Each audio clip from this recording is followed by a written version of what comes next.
Pai, nós queremos agora, Senhor, colocar diante de Ti a vida, Senhor, do diácono Jonatas. Pedimos que o Senhor possa estar, Senhor, dando graça ao Teu filho.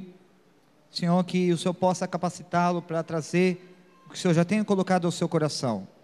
Senhor, da ousadia, que ele possa de uma forma simples, mas ao mesmo tempo com graça, Senhor, e possa sim a Tua palavra ser ministrada, Senhor, e cair numa terra boa, onde essa semente possa brotar, crescer e produzir frutos. Nós o abençoamos em nome de Jesus. Amém. Pode sentar, igreja. Que bom que estamos aqui hoje. Amo vocês, família CCI.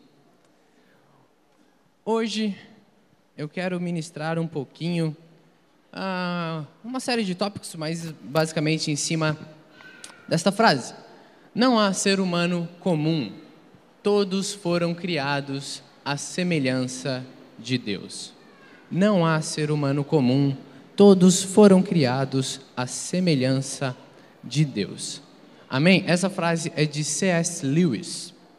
Se você não conhece, ele escreveu As Crônicas de Nárnia e Cristianismo Puro e Simples, que é um livro que eu particularmente gosto muito.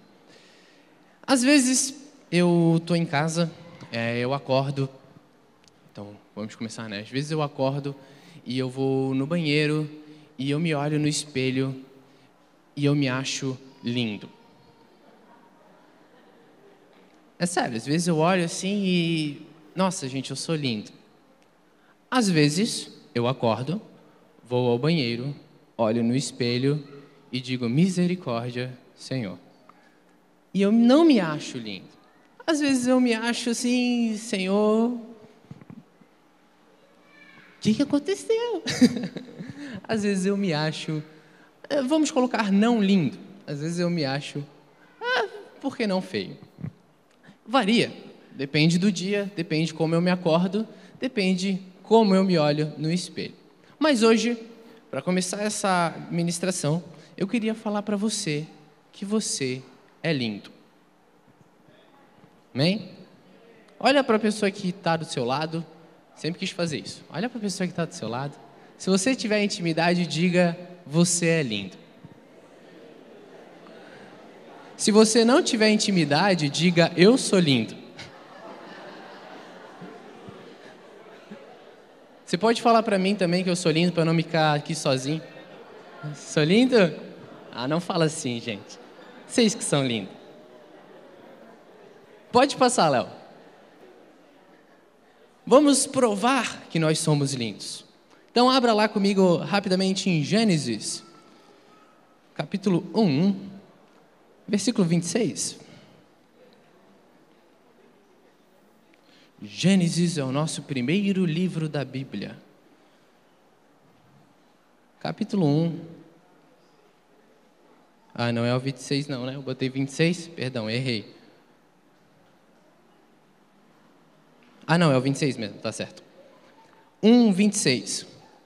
Então Deus determinou, façamos o ser humano à nossa imagem, de acordo com a nossa semelhança. Domine ele sobre os peixes do mar, sobre as aves do céu, sobre os grandes animais e todas as feras da terra, e sobre todos os pequenos seres viventes que se movem rente ao chão. Façamos o ser humano à nossa imagem, de acordo com a nossa semelhança. Quem está falando aqui? Elohim, Deus. Você foi criado à imagem e semelhança de Deus.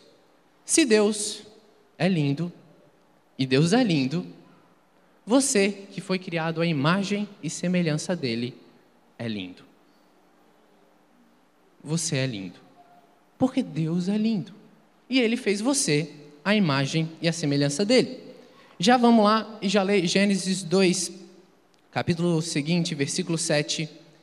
Estou lendo uma versão muito bacana, que é a King James traduzida, que diz, então o Senhor modelou o ser humano do pó da terra, feito argila, e soprou em suas narinas o fôlego de vida, e o homem se tornou um ser vivente.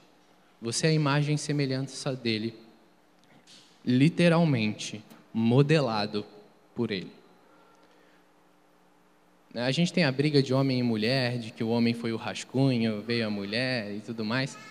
Mas, basicamente, eu penso que quando Deus estava fazendo, eu penso isso em literal. Ele estava modelando.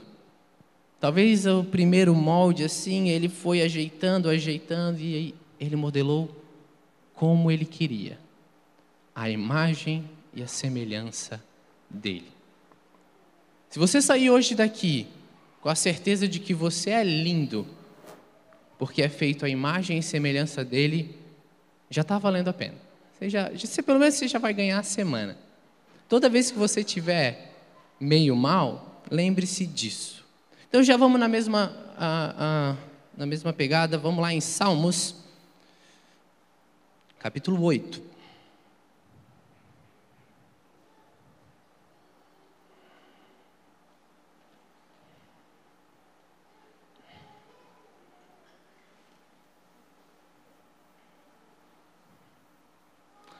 Versículo 4, 5 e 6.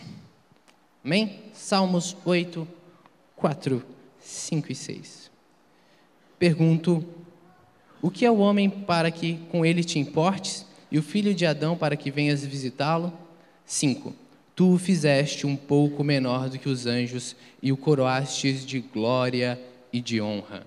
Tu o fizeste dominar sobre as obras de tuas mãos, tudo sujeitastes debaixo de seus pés. Versículo 5, que é o que eu mais gosto. Tu o fizeste um pouco menor do que os anjos e o coroaste de glória e de honra. Essa aqui é King James. Talvez se você tiver com uma Dias Atuais ou Ferreira de Almeida atualizada, vai estar escrito: você o fizeste um pouco menor do que Deus. Alguma está assim? Um pouco menor do que Deus. Aqui a tradução desse menor do que os anjos é Elohim, que é a mesma palavra utilizada em Gênesis para Elohim criou os céus e a terra. Talvez aqui a versão do King James, eles não tiveram coragem de colocar que você é feito um pouco menor que o próprio Deus. Não que os anjos, simplesmente, mas feito um pouco menor que o próprio Deus. Agora que você já, não sei como é que estava a sua semana, acho que às vezes essas coisas assim nos enchem, nos ajudam, e agora você pode andar feliz, porque você é lindo, feito um pouco menor do que o próprio Deus. Amém? Ok, Deus nos criou, lindamente criados. Então, nós pecamos. Não preciso nem falar para você hoje isso, porque você está aqui. Se você não sabe, nós pecamos. E aí separamos, o pecado trouxe separação com ele, e nós temos toda uma jornada da semente até chegar ao ponto definitivo, que é Cristo, que é onde o Velho Testamento inteiro mira e onde o Novo Testamento inteiro fala sobre Cristo. Pode passar, Léo. Cristo e a sua graça. A graça de Deus, que é aquela coisa que nos assusta e que nos faz entender e que nos faz ser cristãos. Porque sem graça, somos religiosos. Graça é o que nos diferencia do resto. É a graça de Cristo que faz o cristianismo ser o cristianismo diferente de tudo e de qualquer outro tipo de religião. Vocês conhecem a história de Babete? Alguém já ouviu falar da história de Babete? Pastor Silvio é um caso à parte. Pastor Silvio não conta. Pastor Silvio... A história de Babete é uma história de Karen Blixen, é uma dinamarquesa escritora, e essa história se tornou um clássico respeitado, nem tão clássico assim, senão todo mundo conheceria, né? Mas se tornou um clássico respeitado porque ele foi transformado em filme na década de 80. Essa história eu conheci lendo o livro Maravilhosa Graça, de Philip Yancey. Se você puder ler este livro, eu já devo ter falado algumas vezes deste livro.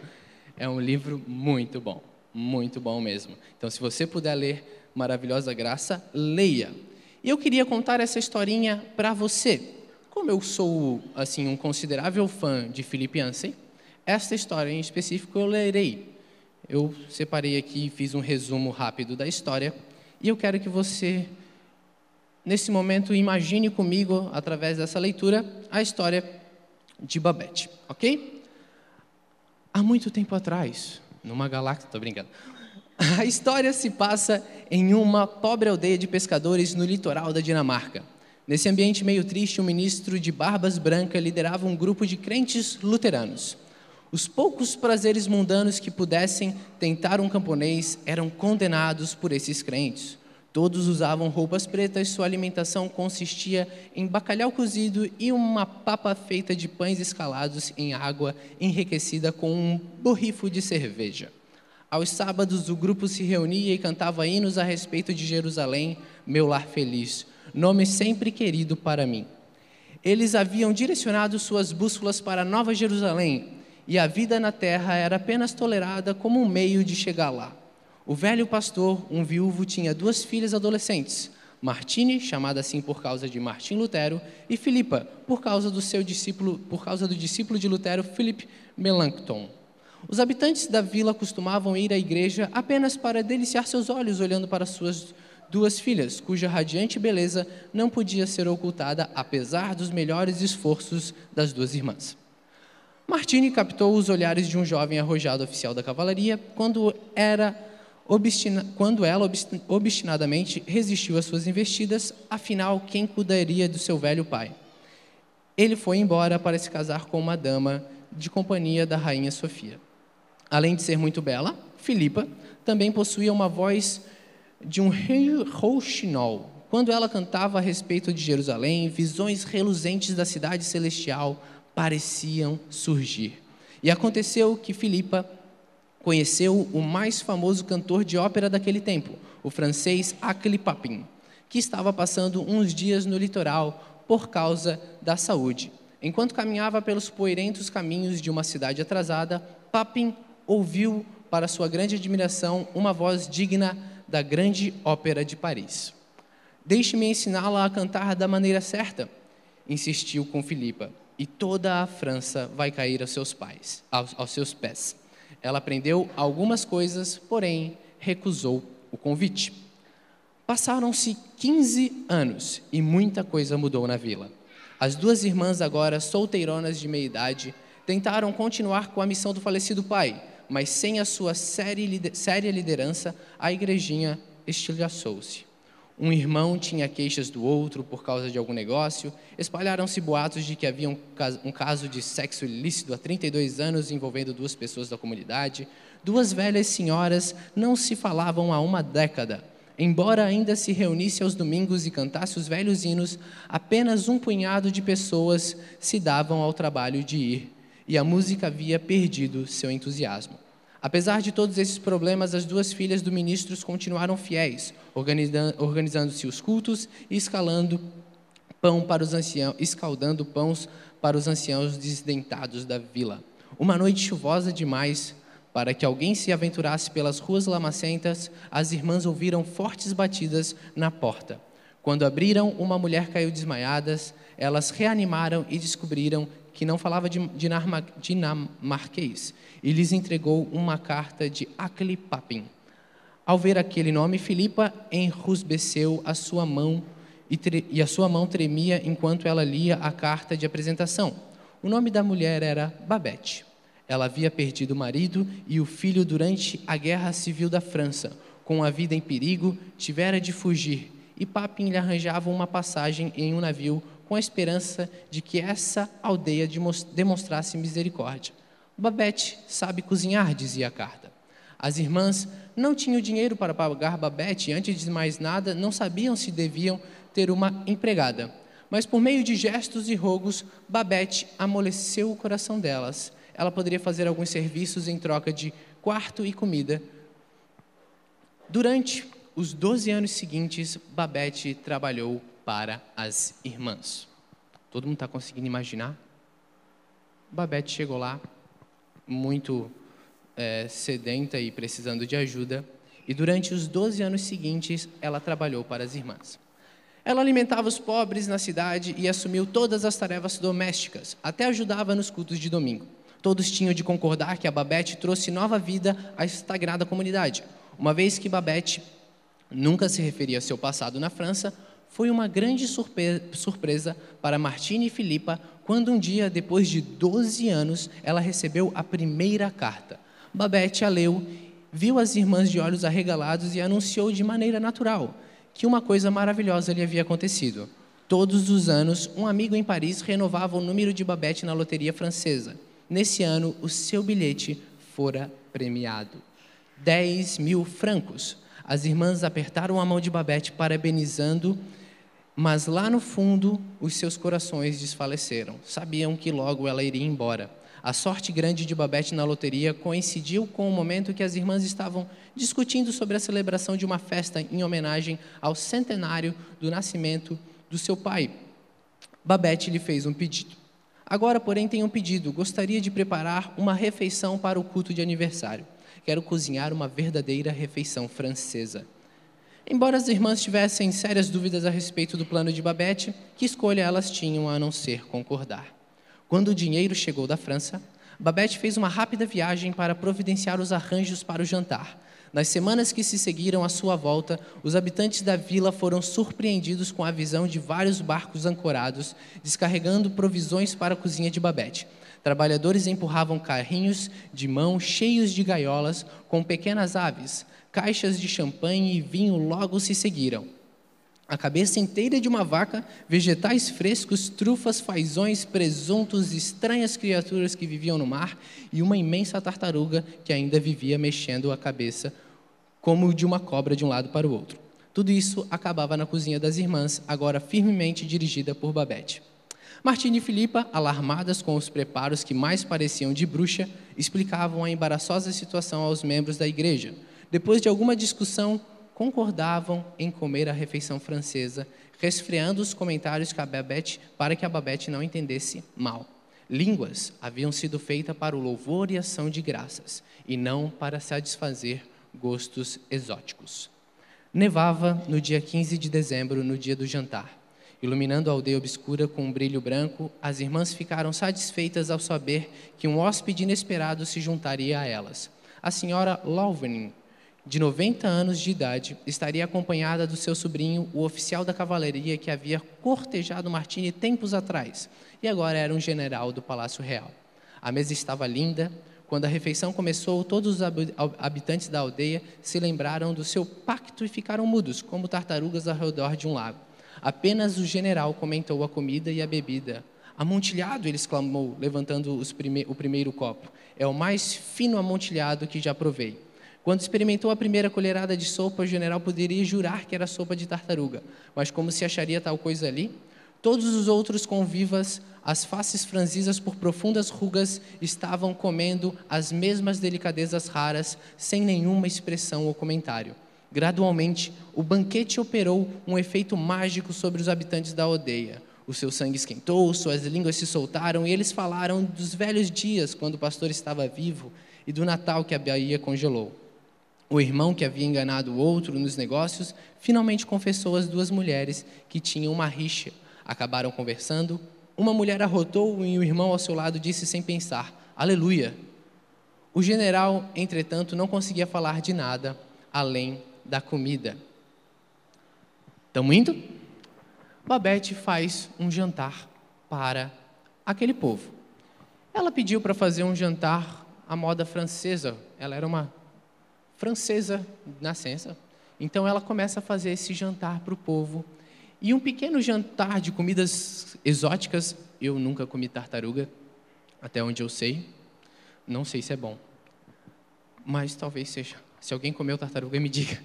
Mas eram comidas requintadas. E no começo o povo meio acanhado começou a comer, tirando aquele general que sabia o que era. E eles começaram a se iluminar com aquilo. E aquele casal que já estava, aquele pessoal que estava brigado já não está mais. O povo começou a se soltar e a entrar em comunhão neste preparativo de Babette. Continuando. Quando o ajudante da cozinha trouxe o coupe de grace, cordonizes preparadas, o general exclamou que vira tal prato apenas em um lugar na Europa, o famoso café de Anglais, em Paris. o restaurante que já fora célebre por ter uma mulher como chefe de cozinha. Cheio de vinho, o apetite satisfeito, incapaz de se conter, o general levantou-se para fazer um discurso. A misericórdia e a verdade, meus amigos, se encontraram. Ele começou. A justiça e a bem-aventurança se beijaram. Então o general fez uma pausa. Ele tinha o hábito de fazer seus discursos com cuidado, consciente do seu propósito. Mas aqui, no meio da simples congregação do pastor, foi como se toda a figura do general Lovening, com seu peito coberto de condecorações, fosse porta-voz de uma mensagem que tinha que ser transmitida. A mensagem do general era graça. Embora os irmãos e as irmãs da igreja não compreendessem totalmente o discurso do general naquele momento, as vãs ilusões desta terra se dissolveram diante dos seus olhos como fumaça, e eles viram o universo como ele realmente era. O pequeno grupo se desfez e saiu para uma cidade coberta de neve brilhante sobre um céu recoberto de estrelas. A festa de Babette termina com 2 cenas. Lá fora, os velhos se dão as mãos ao redor da fonte, cantam entusiasmados os velhos hinos da fé. E uma cena de comunhão. A festa de Babette abriu o portão e a graça entrou silenciosamente. Eles sentiram como se realmente tivessem os seus pecados lavados e tornados brancos como a lã. E nessas vestes inocentes e recuperadas faziam brincadeiras como cordeirinhos travessos. A cena final acontece lá dentro, na bagunça de uma cozinha cheia até o teto de louça para lavar. Panelas engorduradas, conchas e garrafas vazias. Babette senta-se no meio da bagunça, parecendo tão desgastada quanto na noite que chegava 12 anos antes. Foi um jantar e tanto, Babette, Martina disse para começar. Babette parece distante. Depois de 1 minuto, ela responde: eu era a cozinheira do café Anglais. Todos nós vamos nos lembrar dessa noite quando você estiver voltado para Paris, Babette, Martina acrescenta como se não tivesse ouvido. Babette lhe disse que não vai voltar para Paris.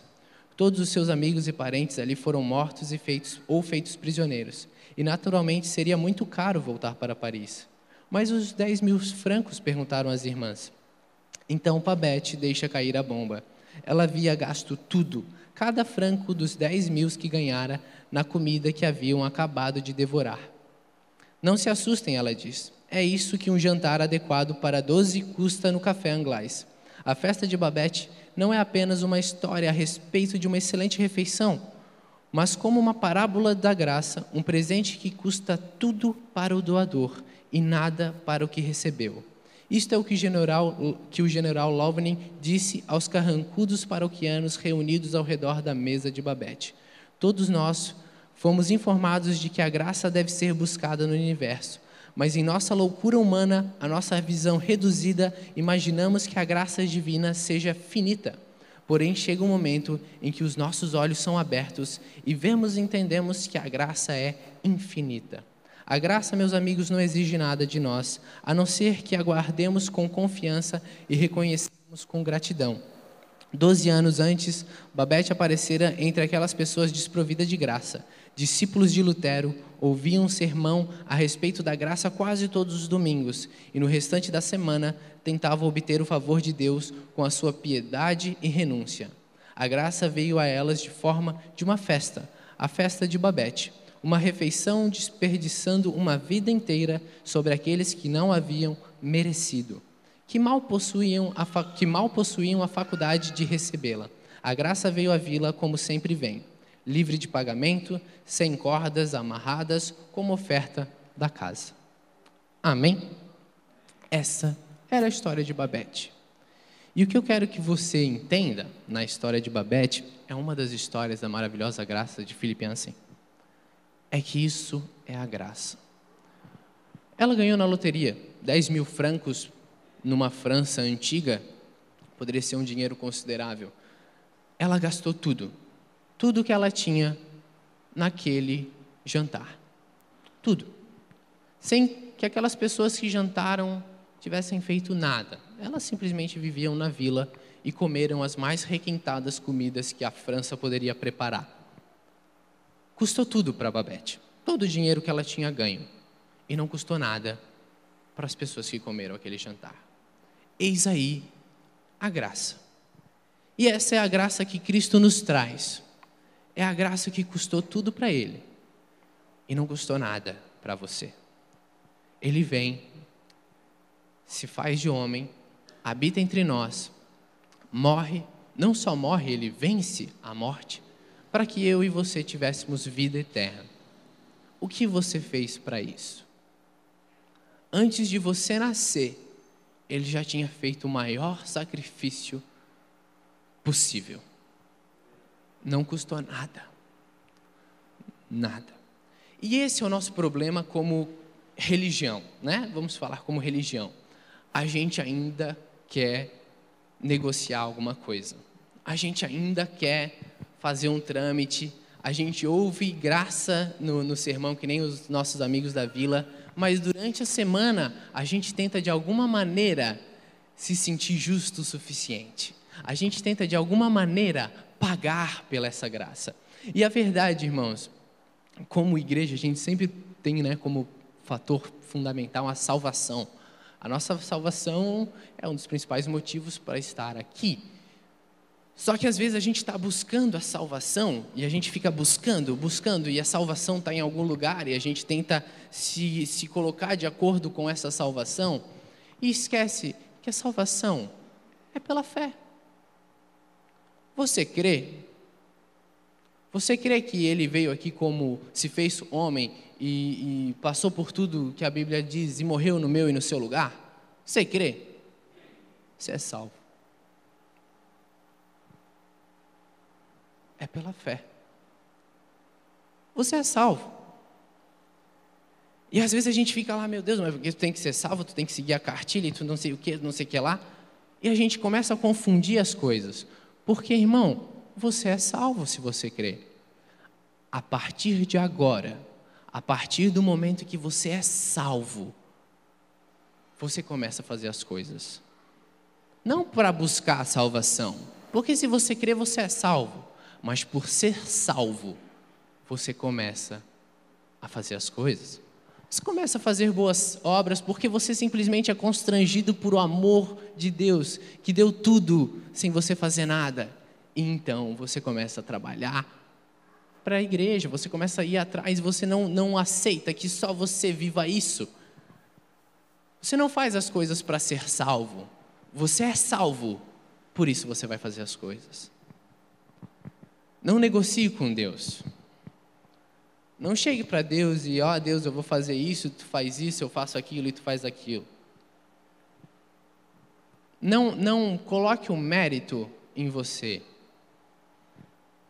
Não ache que você, um dia, de alguma maneira, vai fazer Deus te amar mais.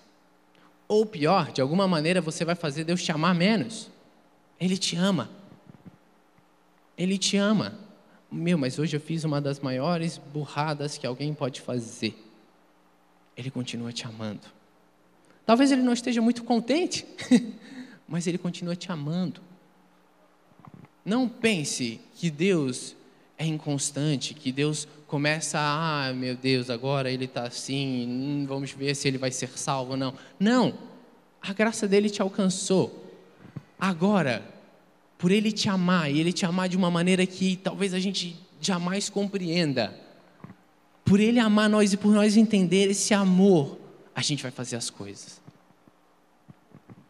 Por a gente ter a certeza que a gente foi salvo por ele, e somente por ele, por a gente simplesmente se entregar e dizer, Deus, perdão, eu sou um pecador, mas eu creio que tu morreu por mim.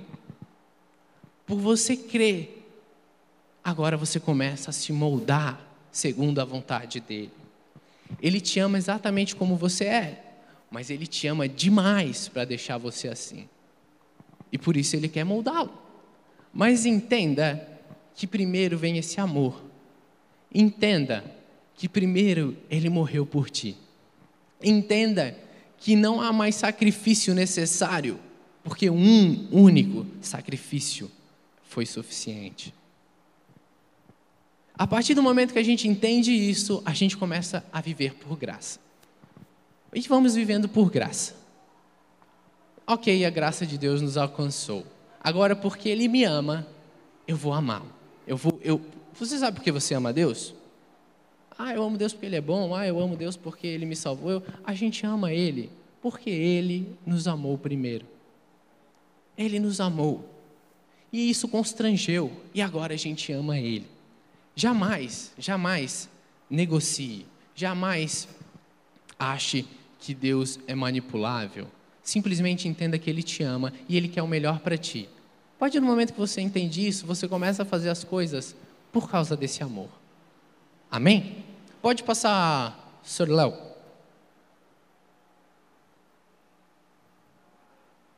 A igreja.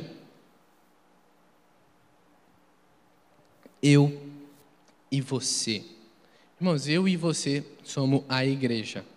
Estamos aqui como instituição, porque a gente ama estar junto. Eu amo essa igreja. Nasci aqui.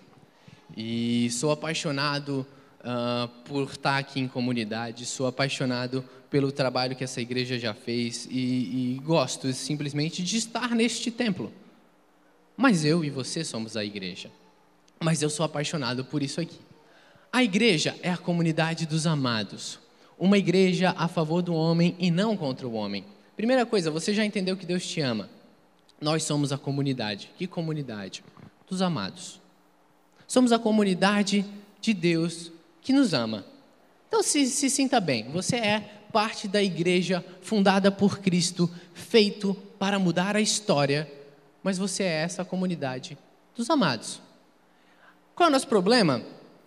É passar esta comunidade dos amados para o homem que não está na igreja. Por que esse é o nosso problema? Porque às vezes a gente passa a comunidade dos sofredores, às vezes a gente passa a comunidade do povo triste, e a gente tem que só passar a ideia de que nós somos a comunidade dos amados. Por que a igreja é a favor do homem? Isso aqui você pode traduzir mal ou interpretar mal. Gente, a gente não é a favor do homem, né? A gente é a favor de Deus, a gente é a favor de Cristo, a gente é a favor... Mas, por que a favor do homem? Porque se você levar o evangelho de Deus como um castigo, como uma pena para o homem, uma pena que ele tem que sofrer para ser salvo, querido, você não vai levar o evangelho para ninguém. Por quê? Porque quando o evangelho vem, quando Cristo traz o evangelho, e ele traz com arrependa-se, e ele traz com é chegado o reino dos céus, ele mostra algo melhor. É a velha história que o pastor Tony diz de você tirar o osso do cachorro. Vai lá e pega e tu toma uma mordida. Mas mostra um bife que ele vai largar o osso e já era. Porque um bife tira o cachorro de qualquer osso. Mas qual é o problema como instituições? Às vezes a gente fica lá, ó, a gente começa a apontar o dedo para a galera, a gente começa a falar porque tu é assim, porque vocês são assados. Irmãos, o inferno é quente. O inferno o inferno. A gente nunca teve no inferno, né? Mas o inferno, não sei o quê. A gente consegue colocar o medo, né? A gente tem a teologia, tem um nome que não é legal, mas é a teologia do medo. É aquela assim, ó, a gente bota medo na pessoa, a pessoa, meu Deus, será que eu vou para o inferno? Será que eu vou para o céu? E aí ela vai para a igreja, porque, meu Deus, vai que, né? E aí a gente começa a pregar essa teologia do medo. E na verdade, quando Cristo vem, ele diz, olha aqui o reino dos céus, paz, justiça e amor. Se você quer levar o evangelho, leve com paz. Seja um pacificador, leve com justiça. E o que é justiça? É transformar pessoas que estão necessitadas, é levar comida a quem precisa, é levar uma ajuda simples ao necessitado. Justiça e amor. E às vezes a gente ainda está lá naquela coisa do sou crente. A gente ainda está naquela coisa do a gente estar no nível superior.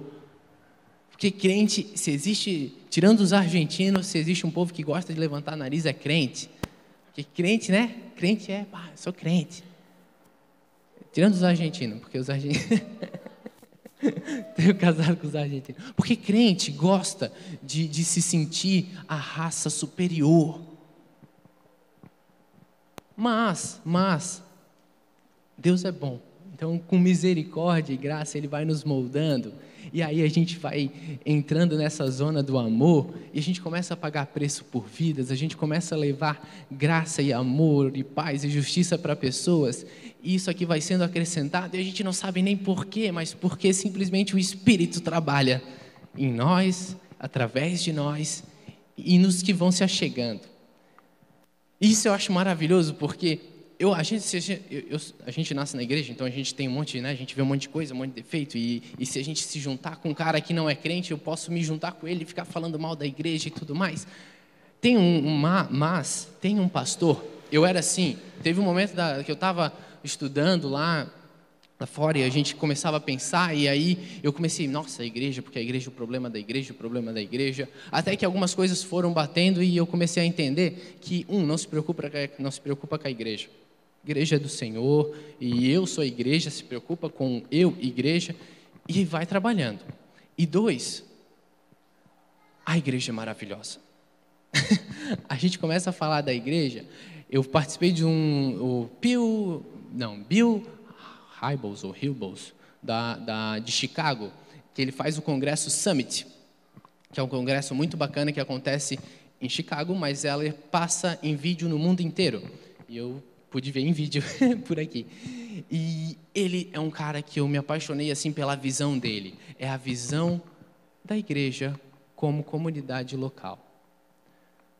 Você fala assim da igreja e a gente consegue falar mal da igreja e a gente percebe que para nós andar em unidade a gente tem que fechar os olhos para muita coisa e tudo mais. Mas a grande verdade é que a igreja está fazendo um papel maravilhoso. A igreja, por exemplo, a gente se perde na história, mas eu acho que eu até já falei isso aqui, a igreja, por exemplo, ela foi fundamental para introduzir um ensino público no mundo. No mundo. Não foi socialista, não foi a igreja. Porque o ensino era para ricos, sempre foi. O ensino, matemática, português não, língua, ele sempre foi para rico. Mas um dia, a igreja protestante pensou, não é justo que só ricos leiam. Porque como é que só ricos terão acesso à palavra de Deus? Vamos ensinar todo mundo a ler. E aí começou as primeiras escolas públicas do mundo. Se você estudou numa escola pública, se não você é rico, você não...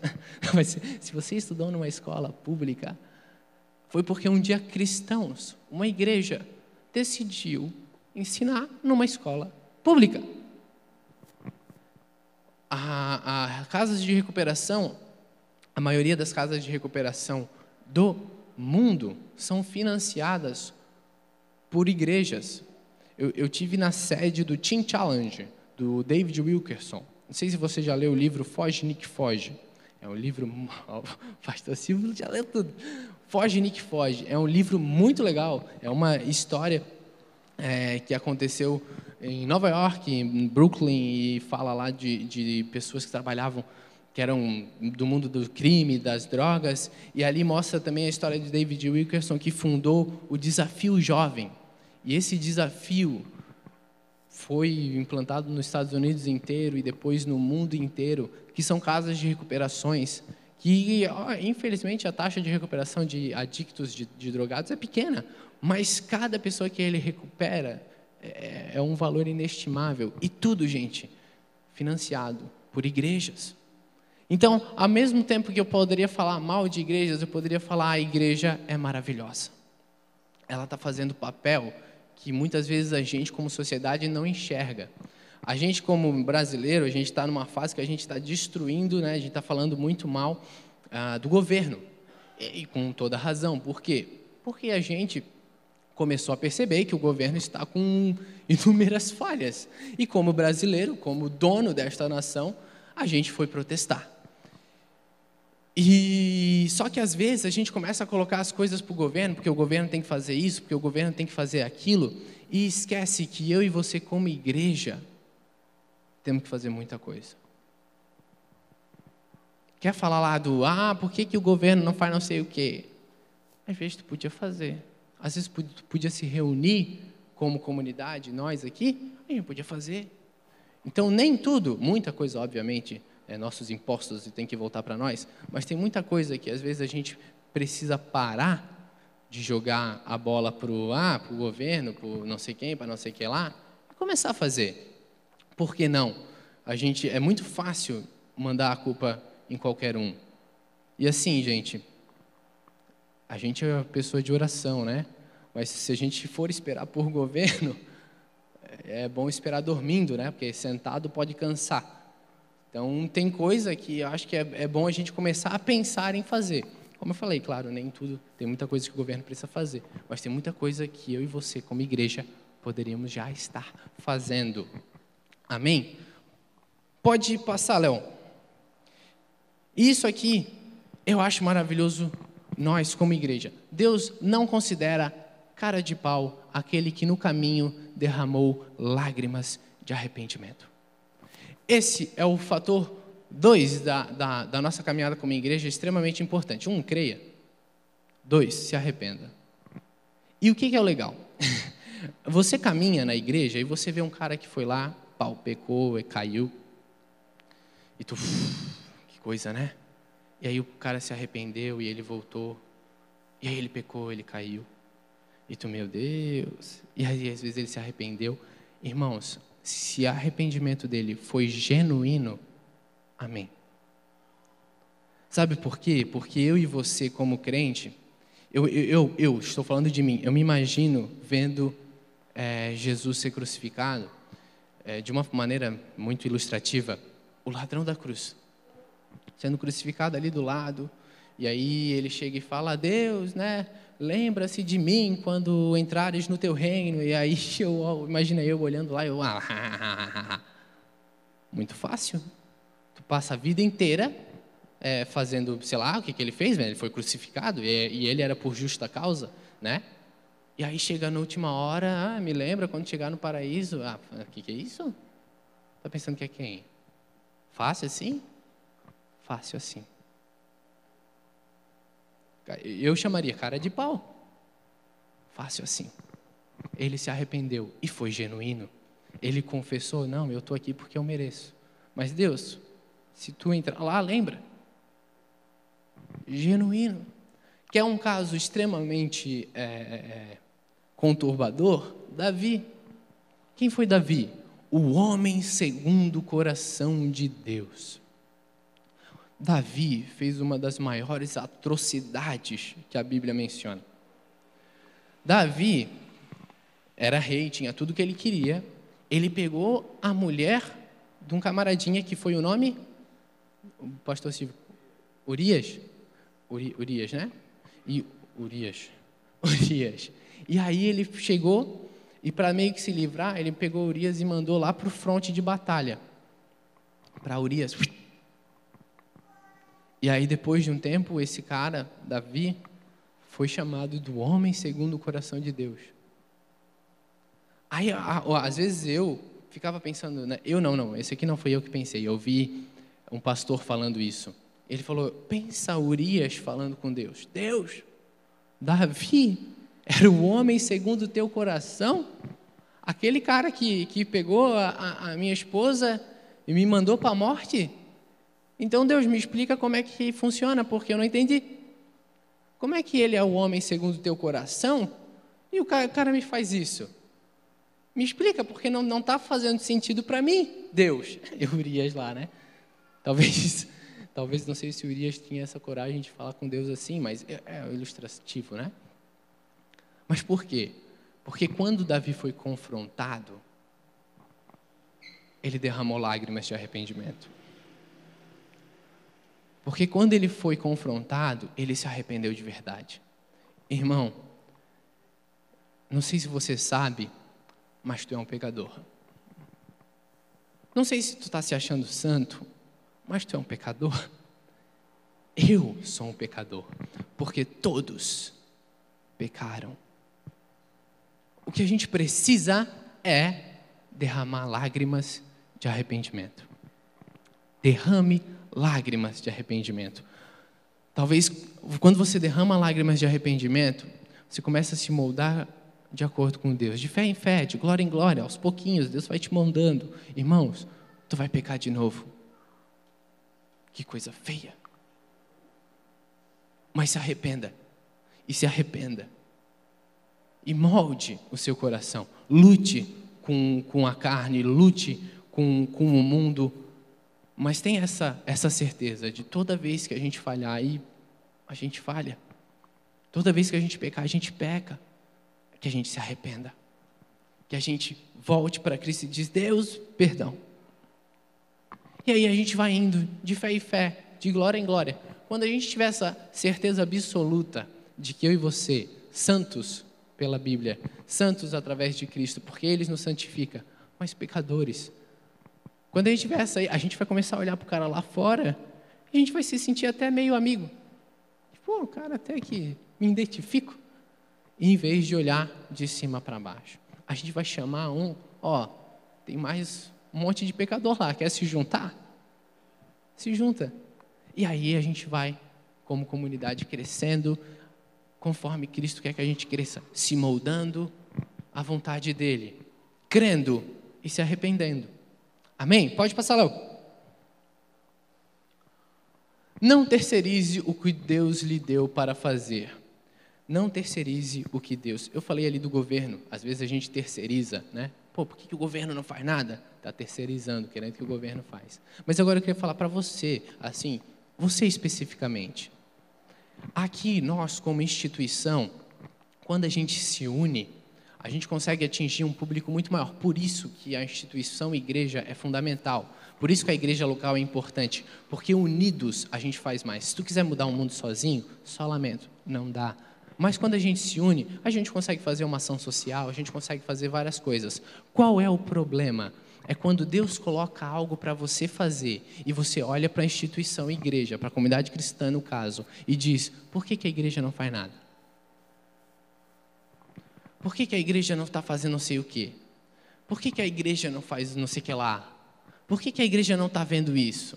Querido, você é a igreja. Não joga para a instituição o que tu tem que fazer também. Às vezes você está vendo lá uma necessidade e você fica terceirizando, achando que a instituição tem que fazer. Enquanto você, igreja, participa só do que a instituição fizer.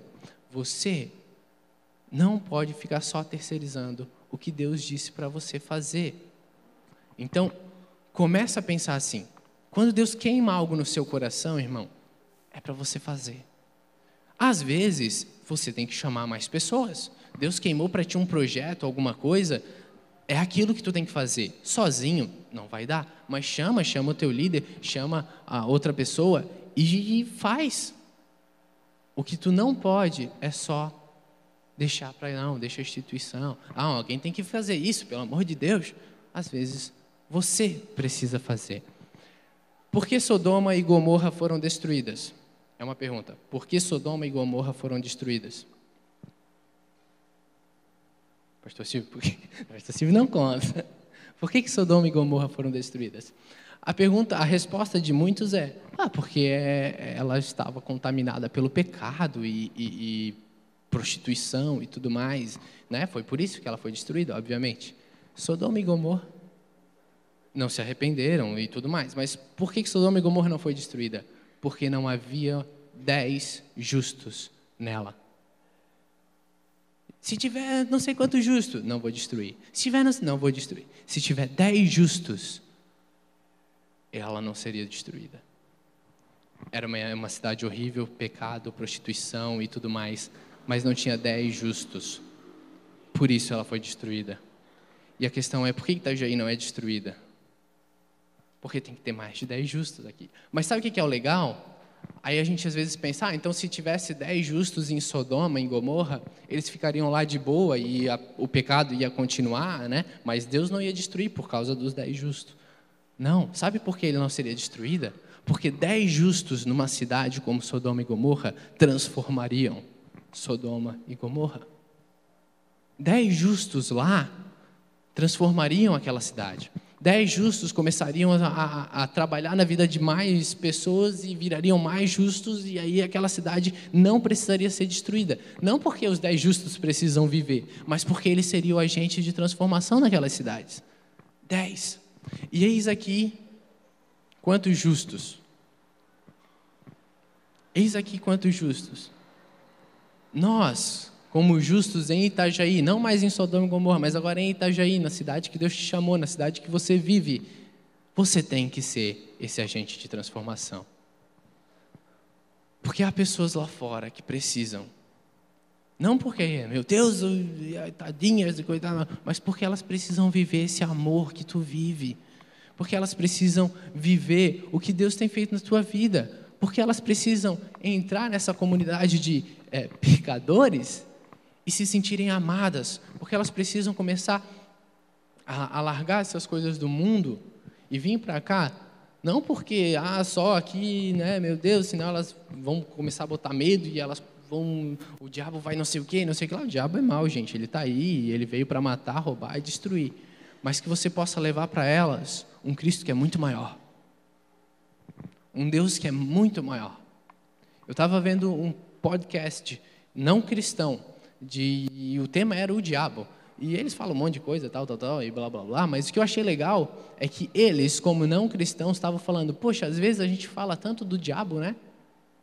E esquece de Deus. Eu amo essa igreja, eu não estou falando dessa instituição, mas se tu olhar para a religião cristã geral, nossa, tem coisa que é um absurdo tão grande, de gente falando do diabo, e aí, pô, e cadê Cristo? E cadê Deus? E eu achei muito legal, porque às vezes eu, como, né, crentezinho aqui, fico pensando, mas foi interessante ouvir isso de uma galera que não era cristã. Poxa, os caras veem a religião cristã de fora e, poxa, às vezes os caras estão falando muito do capeta. O diabo está aí, pessoal, não se preocupe, ele está aí. Mas Cristo é muito maior. Muito maior. Amém? Então, gente, que eu e você possamos... Só beber uma...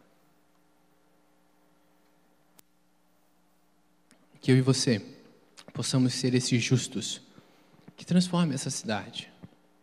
Que eu e você possamos entender essa graça lá da historinha de Babete.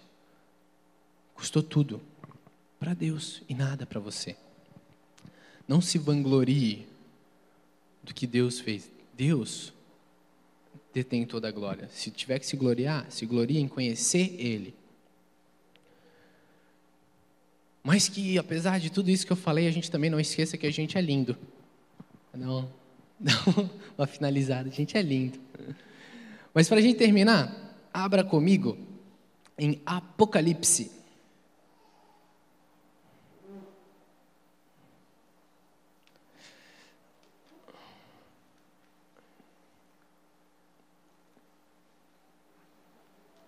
Apocalipse capítulo 3. Versículo 20. Apocalipse 3, 20. Amém? Eis que estou à porta e bato. Se alguém ouvir a minha voz e abrir a porta, entrarei em sua casa e cearei com ele e ele comigo. Eis aqui Deus à porta e batendo. Na caminhada cristã, a gente vai se moldando, e como eu falei, a gente vai buscando a Cristo e cada vez mais, e estamos aqui em níveis de intimidade diferentes, mas o que eu amo nessa passagem é Ele está à porta e batendo. Você tem que buscar a Deus muito mais, mas Ele está à porta e batendo. Né? Às vezes a gente fica naquela, meu Deus, o que eu tenho que fazer? Eu tenho que correr atrás de Deus e achar a porta dele, e bater na porta dele e falar, Deus, Ele está na porta e está batendo. Você só precisa escutar e abrir a porta. E Ele vai cear contigo. E você cear com Ele. Ele te busca. Ele está lá, ó, na tua porta batendo. Abre a porta. E ceie com Ele. Amém? Pode se levantar para a gente fazer a nossa oração?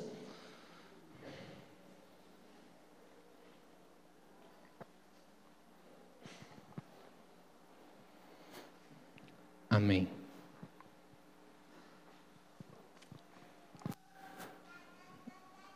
baixe a sua cabeça e você possa estar orando comigo agora, em reverência, em respeito e colocando a sua oração também.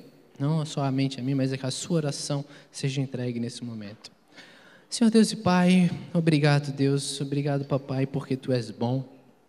Obrigado, Deus, porque essa graça tão louca, Papai, essa graça que muitas vezes a gente não consegue nem compreender, Papai, essa graça tem nos alcançado, Papai, essa graça tem nos trazido a Sua salvação, Papai. Obrigado, Deus, porque a Sua misericórdia se renova a cada manhã. Obrigado, Deus, porque somos lindos. Obrigado, Deus, porque sem Ti nada somos. Obrigado porque Tens provido todas as nossas necessidades e não Tens deixado faltar nada. Mas, Deus, oramos para que o Seu Espírito, Papai, esteja movendo, Deus, nosso interior, Papai, que a gente realmente possa estar compreendendo, Deus, o que Tu queres que a gente faça. Que a gente possa compreender, Deus, que nós somos os justos nessa cidade, Papai. E que como justo, Deus, temos o papel, Papai, de levar a justiça, Papai, de levar o Teu reino a pessoas, Senhor. Que realmente a gente não terceirize, Papai, não terceirize o que Tu queres que a gente faça. Que a gente, Deus, através do Teu Espírito, Papai, possamos estar agindo em vidas, Papai, vidas que precisam de Ti, Senhor. Que realmente a gente entenda, Papai, o sacrifício que Tu fez. Que a gente realmente, Papai, faça tudo, Deus, com a intenção correta no coração, Papai. Que a gente entenda, Deus, esse amor que nos constrange, Papai. E que a gente possa levar esse amor aos demais. Deus, obrigado, Papai. Obrigado porque Tu és bom. É o que oramos e pedimos neste culto de domingo à noite aqui, Senhor, como comunidade cristã. Em nome de Jesus, amém. Dá um aplauso ao Senhor.